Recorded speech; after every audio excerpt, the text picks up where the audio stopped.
So when the iPad users are going to open Live Home 3D, they will somewhat have a screen like this. Right here, all of your recent made projects will be shown. And if you want to create a new file, you will click on the plus sign over here. Here you have a lot of sample rooms from which you can choose.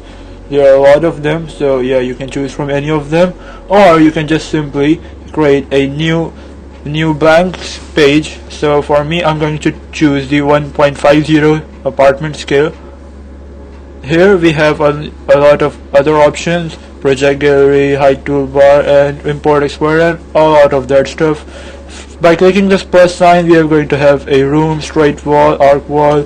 So yeah, let's just create a sample of a room here.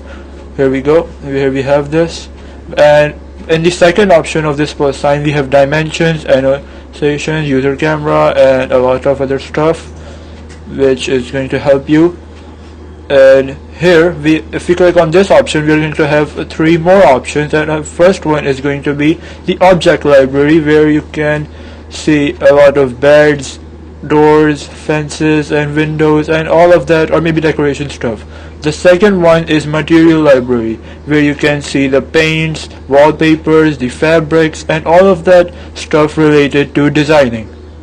So yeah, and the third one is going to be the project tree, where you can select the walls or maybe all the objects you have placed in your canvas.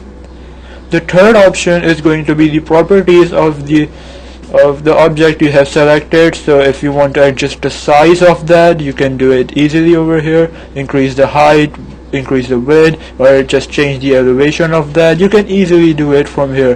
There are a lot of options rather than just sizing, so yeah, you can check them out.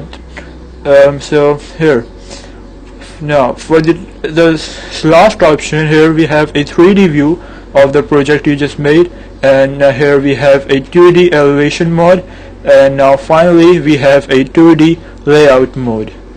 So yeah, for the iPad users, this is it, and these are all features which are going to help you make your own layout.